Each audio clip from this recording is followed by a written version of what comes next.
Утро продолжуваме на тема студенти и професори. Се разбира, нашиот следен гостин е професор чија водечка и движечка сила е, се разбира, Македонија.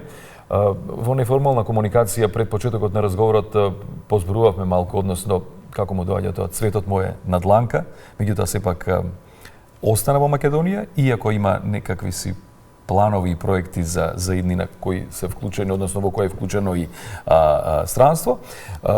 Професор Филип Фидановски, добро утро и добро дојдовте. Добро утро, поздрав до вас и до гледалиштето на македонската телевизија. Кои се вашите активности во овој момент? Што вие се правите, кажете? Па најпрво една мала корекција, јас сум само научен истражувач, се уште не сум професор.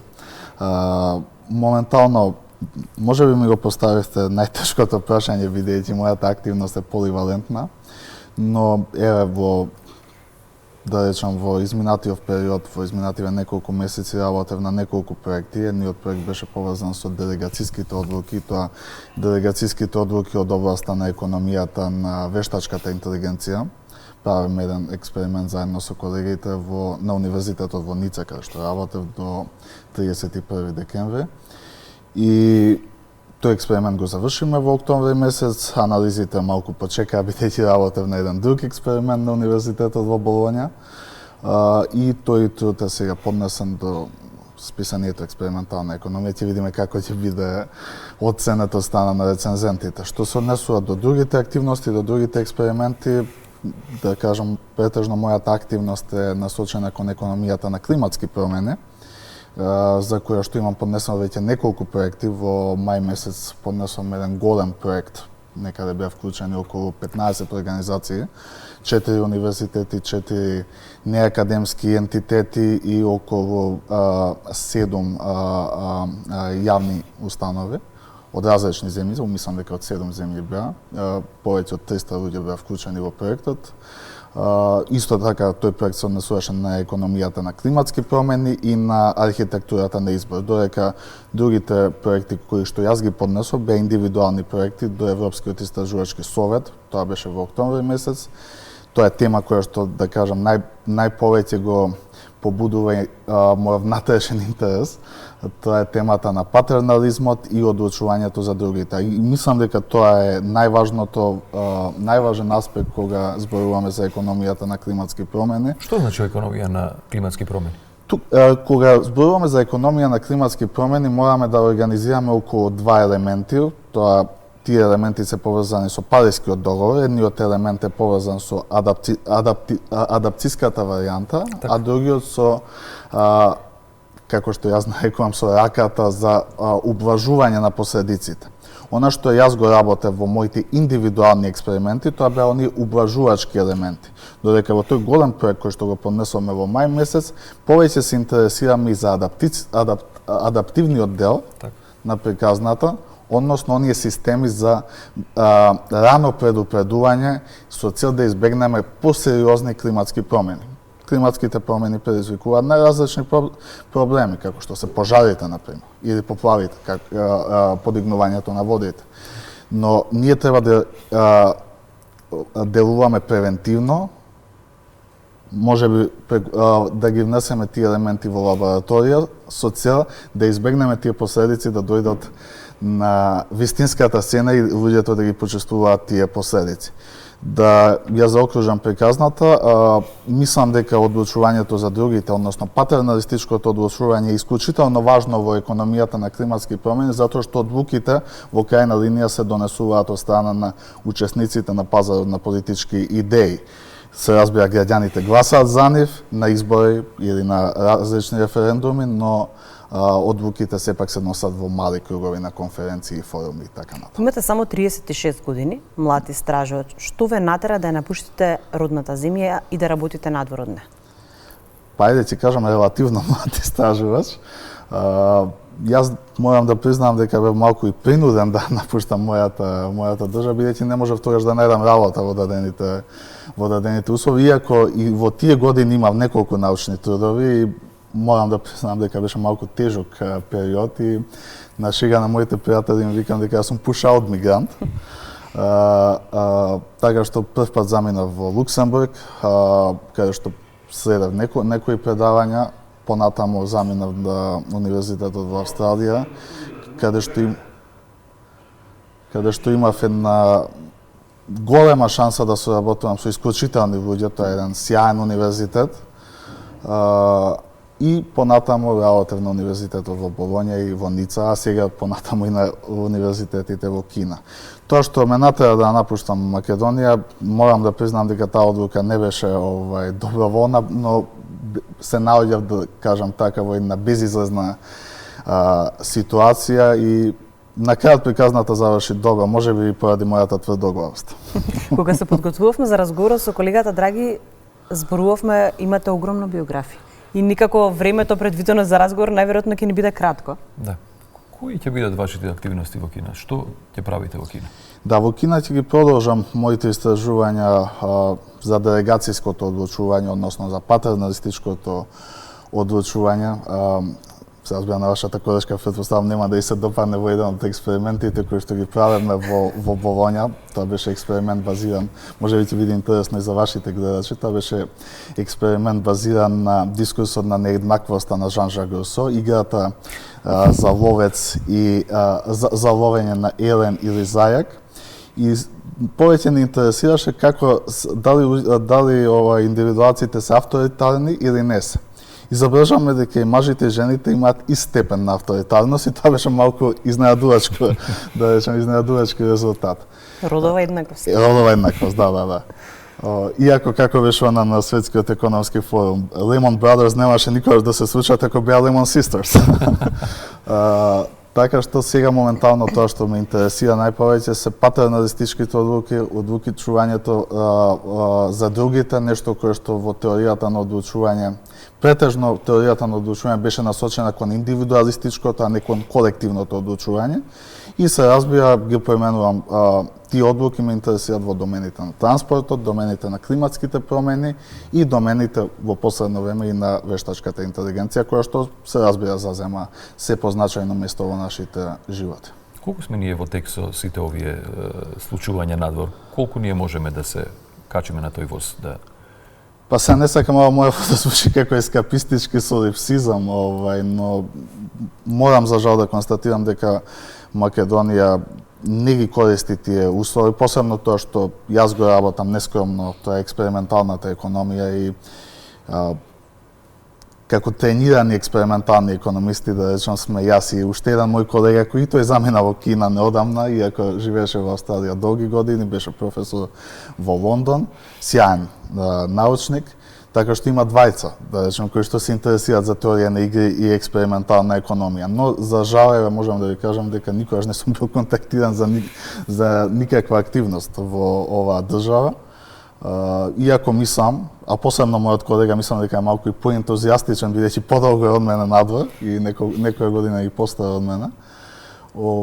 Мислам дека има простор да се направат нештата во Македонија, но за жал не се користат доволно. И ќе ви кажам еден многу едноставен пример.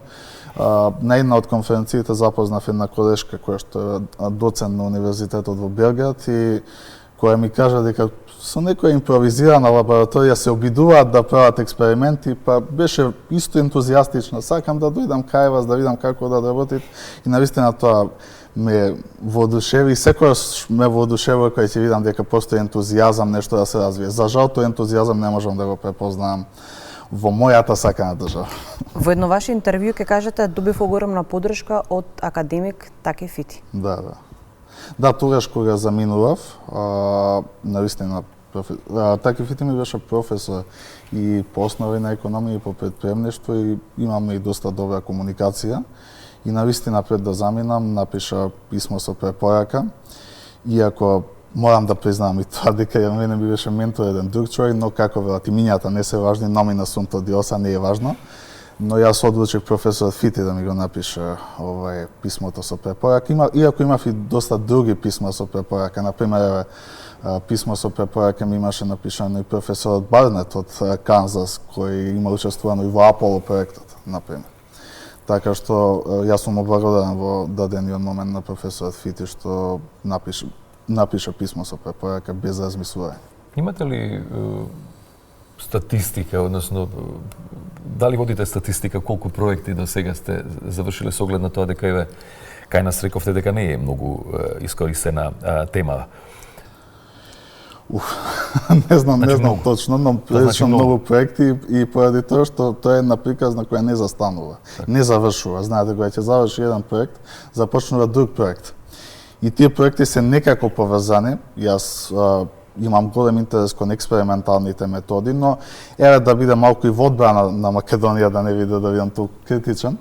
Како што кажав, јас сум македонец и секогаш што сум го истакнувал. Дури во 50-тите години на минатиот век, кога се појавуваат, да речеме, првите учебници по Ентони Семјосон, која ги пишува, економијата не е експериментална наука. Тоа се проверува некаде и до 80-тите години. Така што постои скепса кон експерименталната економија и кон примената на експерименталните методи. За подоцна дури по Ентони Семјосон и Нордхаус да признаат, економијата има елементи од има и методи од експерименталната методологија кои што може да се применат во нашиот инструментариум и денес имаме веќе и неколку нобеловци од областа на експерименталната економија. Јас го имав тоа задоволство мојот ментор да биде еден од учениците на нобеловецот Зелтан.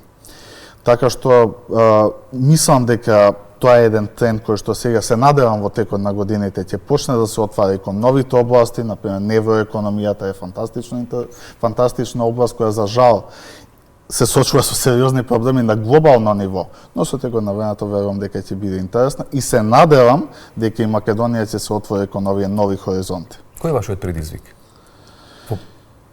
Има ли нешто конкретно што сакате да го постигнете како цел, ваша цел? Па знаете како, во науката не постојат некои линеарни патишта. И обично кога очекувате нешто, секогаш резултатот е спротивен. И токму тоа ја прави науката да биде толку возбудлива.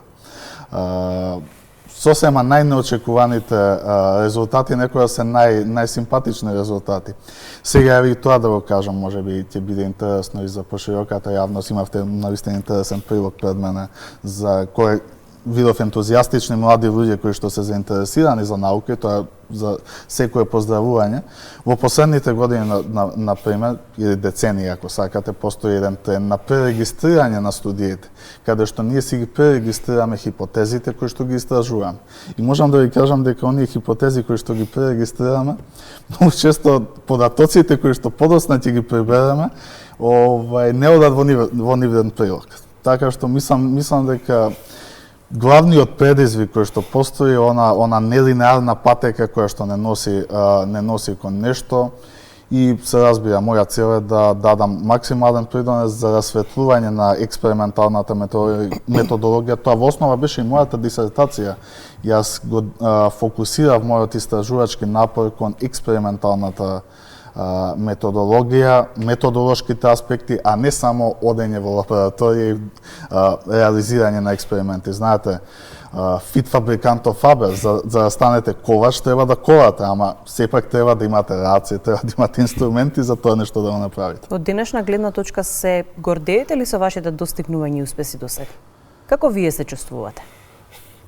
Па не можам да кажам дека се гордам, бидејќи мислам дека може секогаш повеќе да се направи. И постојат многу изгубени години, кои што ветерот ги однесол. Така што не сакам да се гордам и во основа сметам дека суетата е главниот непријател, посебно во науката.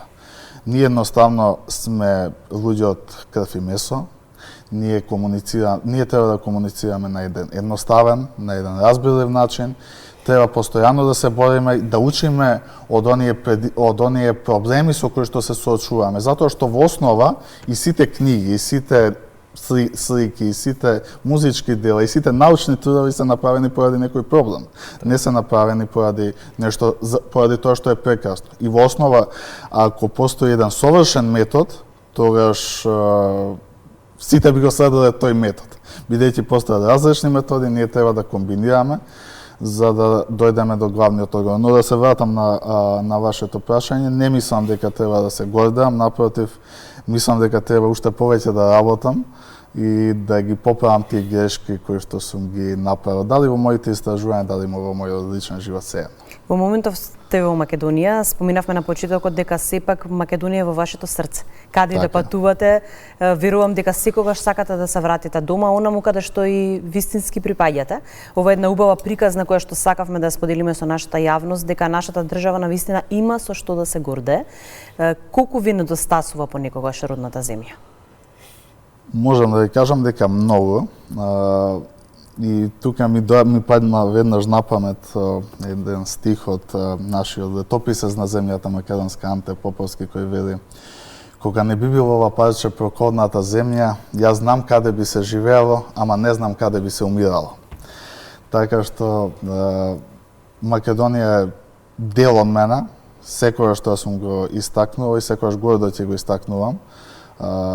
Се разбира, не постои поединец кој што може големата звезда на Македонија да ја фрли во темнина. Големата звезда на Македонија постојала низ вековите, таа светли и денес и ќе светли понатаму. Сакав, пак ќе се вратам на вашите успеси. На што сте особено горд? Задоволен од одреден проект? Нешто да го издвоите како повеќе дадовте доста добар збор, тоа е задоволен. Тоа е нешто кое што постои во теоријата на одлучување, да речеме. Каде Сајмон, тој вика, не одиме кон максимизирање, туку кон задоволување на нештото. Задоволен сум, да речеме, и мислам дека тој проект ќе донесе доста голем резултати, нашите очекувања се доста големи. Тоа е проектот кој што неодамна го реализирав на Универзитетот во Болоња, каде што ги нашиот интерес беше во исто така економијата на климатски промени, но во експерименталната економија и посебно економијата на климатски промени применета на која користи експериментални методи, главниот проблем е да најдете вистински метод кој што ќе ги предизвикува луѓето, тоа да не биде некој да не стаде од хипотетички проблем. И ние во Веловме имаме еден колега и пријател италијанец кој што направи една композиција која што е доста нервира, како слетува авиони и така натаму. И го внесоме тоа во лабораторија, го истражуваме однесувањето на луѓето во услови на нејасност, значи користиме механичка нејасност, користиме нејасност која што е природна, поврзана со температурите, и во зависност од резултатот тие беа принудени да слушаат доста непријатен звук, дали 13 минути, дали 7 минути, тоа го одговара оној стар проблем со кој што се соочува експерименталната методологија, е содржан и во Волис Фридмановата критика. Така што да долгата приказна да скратам, од тој проект навистина имам големи очекувања и сум задоволен како го реализираме во дадениот краток период. Го споделувате ли вашето знаење и искуство со помладите генерации? Сепак, споминавме на почетокот, имате само 36 години, иако биографијата за таа возраст на човек е огромна, требаше време да дочитаме, многу време во текот на вчерашниот ден. И мораме да ви признаеме дека малку како му доаѓа тоа, ни створивте комплекс. Па добро, се надам дека тој комплекс ќе ви разбуди поголема мотивацијска енергија. Во секој случај. Знаете како јас соработувам постојано со тој труд кој што беше од областа на економијата на вештачка интелигенција беше баш со колеги кои неодамна докторираа во јуни месец и самите тие ме повикаа, иако јас не работам вештачка интелигенција, но сум стручњак за делегацијски одлуки и за бајсова економета и тоа ги интересираше и експерименталниот дизајн и ме повикаа да учествуваме заедно. И тие делови јас ги правев. Понатамо, додека бев во Ница, исто така ја лансирав група, како би било, клуб на читатели, претпоставам би можело да се преведе на македонски јазик, каде што дискутираме најразлични експериментални трудови со помладите и постојано ги охрабрував помладите. Бидејќи јас самиот сум се соочувал со проблеми во текот на моите студии и сум знал и знам колку е значајно да ви даде некој поискусен совет, и ден денес ги испраќам моите трудови до други луѓе за слушнам да не има некаков сериозен проблем. Ги охрабрувам и секогаш ги читам трудовите на младите луѓе, давајќи им фидбак. А исто така, можеби најконкретно, преку Сдруженијето за одлучување, јас бев, да речам, ментор на тројца студенти, една студентка, докторантка од Универзитетот во Аризона, друга од Тексас, од Универзитетот во Тексас и трето од Државниот универзитет во Флорида. Доколку Така што соработувам со млад. Доколку имате можност, дали би се вратиле да работите во Македонија? Па не сум размислувал, морам да кажам, пред се затоа што Македонија за жал од она што знам, можеби грешам, нема лабораторија за експерименти, а процесот на развивање на лабораторија не е така едноставен. Сум помагал во тие процеси, знам колку е тоа сложено, но се разбира, подготвен сум во секоја прилика да им дадам помош на луѓето во Македонија, посебно на младите луѓе, и морам тоа да го истакнам, дека имам огромна почит кон луѓето кои што се трудат и работат ентузијастично наспроти оние луѓе кои што не работат. Тие луѓе кои што работат, верувајте дека бидејќи јас потекнав во Македонија, ги знам нивните услови, мислам дека тие се поголеми херои од сите нас. Нашите услови се малку поедноставни или можеби многу повеќе едноставни од нив, но тие се обидуваат да дадат резултати, да дадат придонес и тоа е навистина за секоја почит. Кога сме веќе соработката со државата, дали некој ви сконтактирал за конкретно нешто да помогнете, се разбира, да придонесете од вашето знаење и од вашето искуство? Во Македонија морам да ви кажам не. Ја нека биде тоа малку и како анегдота. Јас имав еден доста добар коавтор, можете да видите и во мојата биографија, кој доста често учествува и во медиумскиот простор на Велика Британија, на островот, и беше, да речем, човекот и мултимилионер. И има многу интересна книга од основи на банкарството. Во неговата антологија ме стави како би еден од најблиските негови пријатели. Човекот сакаше да донира книги во Македонија.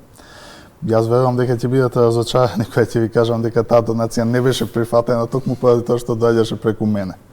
Така што сум се обидал повеќе пати, преку повеќе луѓе и со неколку наши луѓе да направиме нешто, но за жал постои една бирократска црвена линија која што тие наши можеби соништа и стремежи и желби ги вметнува во една рамка која што не ни е баш најсимпатична. Да, за жал понекогаш не знаеме да го цениме она што вистински го имаме, а освен вас верувам дека има уште многу млади луѓе кои што се занимаваат со различни дејности кои што сакаат, се разбира, да придонесат за нашата држава. Еве како на дополнување на ова кое што го кажавте, тоа го дознав сосема неодамна, дека еве еден млад македонец кој што докторирал економија скоро време на универзитетот во Чикаго, сега работи како научен истражувар на Харвард, бил директен студент на нобеловецот Џејмс Робинсон. А претпоставам дека јавноста не го знае него.